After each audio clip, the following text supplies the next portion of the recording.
د رحمان الله ګربز په نوم یو نوی خیریه بنسټ پرانیستل شو او په فعالیت یې پیل وکړ. د دغه بنسټ مسؤلین وویل د ځوانانو او ماشومانو د زده کړو او بېوزلو هیوادوالو د لاسنیوي په برخه کې به خپلو مرستو ته دوام ورکړي او د اړمنو هیوادوالو د ستونزو د حل لپاره به داسې همکاري وکړي چې هغوی پخپله په ځان بسیا شي او د خپلو کورنیو لپاره کاروبار ته مخه کړي چې په دې برخه کې به یې د رحمان الله ګربز خیریه بنسټ ملاتړ کوي. ژوند یوازې دا نه دی چې ځان ته وکړو، ژوند دا هم دی چې د بل چا دپاره یو داسې څه وکړو چې تا له د خپل ضمیر ووایي چې کور ودان مور او پلار درته ښه روزنه درکړې دا د یو چا ژوند دې جوړ کړو. نو زموږ تاسو دپاره د ټولو نه زیات مهم دا ژوند تېرېږي، دا ژوند ډېر کم پاتې دی. موږ تاسو ډېر کسان ګورو چې دغه ژوند زموږ تاسو د سترګو لیدلو حال دی چې زما د فیلډ ملګري په ګراونډ کې راته شهیدان شول، دا مې ولیدل، د هغې نه مې یوه زده کړه راته پاتې شوه. زمونږ ډېر ملي اتل یعنې داسې یو څوک چې زمونږ ګراونډ کې به راکته شو، دا ګراونډ مې به ښایسته ښکارېدو، شپور زدران یادوم، په مرګ باندې پروت ده. هغلته اوس هم زمونږ تاسو دعاګانو ته ضرورت لري.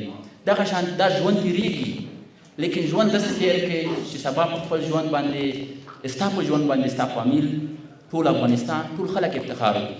د تعلیمي او تحصیلي سیستمونو ملاتړ او خدمات وړاندې کول، په بیړنیو حالاتو کې د هېوادوالو ملاتړ، د بشري او ټولنیزو مرستې لکه بیړني شلګرونو جوړول، بیړني توکو توزیع کول، د کونډو، یتیمانو او اړمنو کسانو لاسنیوی، د ورزش یا سپورټ برخې پراختیا او پرمختیا، د روغتیایي خدماتو ملاتړ او پیاوړتیا. زموږ لیدلوری دا دی چې داسې ټولنه جوړه کړو چې هر انسان پکې د عزت ژوند ولري، هر ماشوم تعلیم ته لاسرسی ولري او هر ځوان د خپل راتلونکي د جوړولو فرصت ومومي. زموږ ماموریت د انسانانو خدمت دی، نه یوازې په خبرو بلکې په عمل، نه موقتي بلکې د دوامداره لاسنیونه.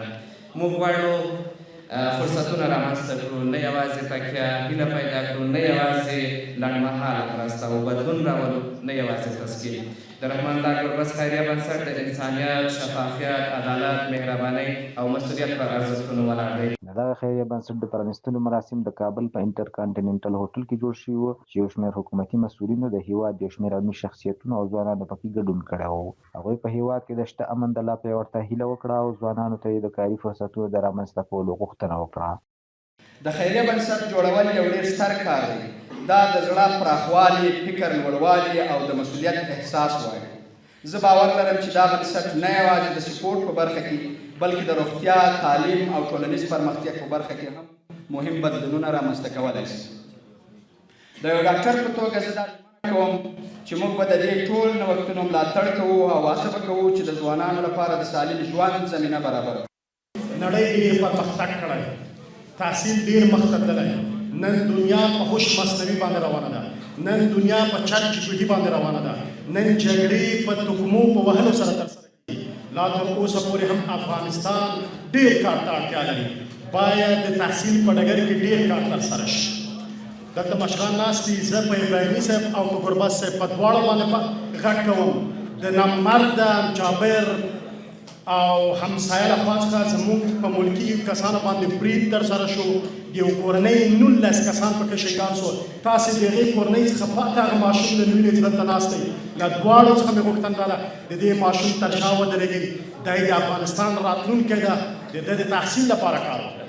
بنسټ یې دې ته جوړ کړو په ټولو افغانانو نه، که هغه بهار کې دي که دولته دي. زه به لاد یم، داسې هېواد به نه وي چې زه پېژندګلي نه کې لرم.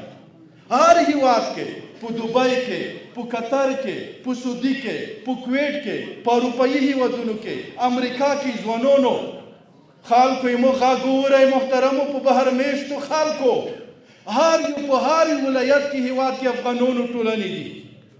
په توسې نه غږ کم چې هغه توسې سرسیا زکوت توسې میاندې پلرونه ورونه خویندې چې دولته وفات کېږي.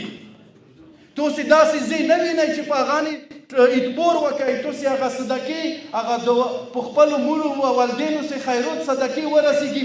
دا یې بنسټ ته زه ذمهوارات ته وایم چې والله که دا کې خیانت وشي، دا به په ټولې ایماندارۍ صداقت سره توسې سره هلې ځلې کړي. مسؤلین وویل د سپورت او ورزشکارانو د ملاتړ لپاره به هم د رحمان الله ګربز خیریه بنسټ ځانګړي پروګرامونه عملي کړي. ویناوالو د رحمان الله ګربز د دا ډول رغنده فعالیتونو او د هیوادوالو لپاره د نوموړي د خدمتونو ستاینه وکړه او د ټولنې د ناخوالو په له منځه وړلو کې دا ډول فعالیتونه ګټور یاد کړل. دا بنسټ به یوازې یو نوم نه وي بلکې د هغو خلکو لپاره به یو پناه ځای وي چې مرستې ته اړتیا لري. د هغو ماشومانو لپاره به یو فرصت وي چې راتلونکی افغانستان جوړوي او د هغو کورنیو لپاره به یو ملاتړ وي چې له ستونزو سره مخ وي، له مشکلاتو سره مخ وي. موږ ټول باید په ګډه هڅه وکړو چې دا ډول نوښتونه پیاوړي کړو، ځکه قوي ټولنه هغه ده چې یو بل ته لاس ورکړي.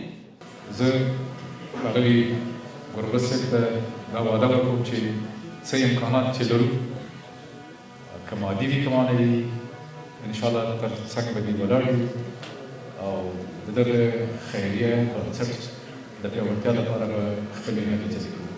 د مراسمو ویناوالو وویل دغه خیریه بنسټ د ټولنې د بېلابېلو بېوزلو قشرونو لپاره د مرستو او همکاریو غوره پروګرامونه لري او که د خپلو موخو سره سم فعالیتونه ترسره کړي نو د بېوزلو هیوادوالو د ستونزو د حل کولو لپاره به یو پیاوړی بنسټ وي.